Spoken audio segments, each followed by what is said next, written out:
অপরূপ TV online.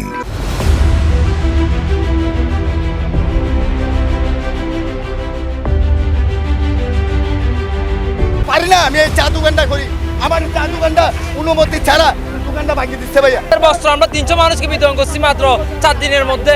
তো এখান থেকে কি আমরা শুধু ব্যবসা করতেছি না, তো এটাতে ভাঙছে, এখন সব ভাঙতে হবে। আমরা প্রতিবাদ করব, এগুলো ভাঙতে হবে, এগুলো যতক্ষণ ভাঙবে না আমাদের উপরে বুলডোজার চালাতে হবে। কিন্তু আসলে দেখতে পেলাম যে এখানে উৎসব জনতা যারা আছে তারা বলছেন যে দোকান ভাঙলে সবগুলো দোকানই ভাঙতে হবে। এখন ম্যাজিস্ট্রেটের সাথে আমরা কথা বলতে পারি না, আর ম্যাজিস্ট্রেটের সাথে বডিগার্ড লাগছে, রেলের আরএনবি আছে, তারা মনে হচ্ছে যে এখানে প্রধানমন্ত্রী আসছে, তাদের আশেপাশে আমাদেরকে যেতে দেওয়া হচ্ছে না।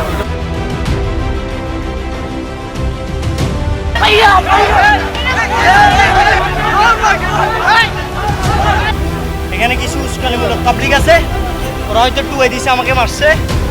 এখানে আমরা হচ্ছে যে ভিকটিম, আমাদের রেস্টুরেন্ট ভাঙছে, কারা মারছে আপনারা? আমাকে সেভ করুন, আমি নিঃশ্বাস নিতে পারতেছি না। আমরা এখন কিভাবে চলবো সেটা তো আমাদেরকে পটটা তৈরি করে দিতে হবে না? আমাদের এটার উপর আব্বার এটার উপর দিয়ে আমাদের চলাফেরা সবকিছু।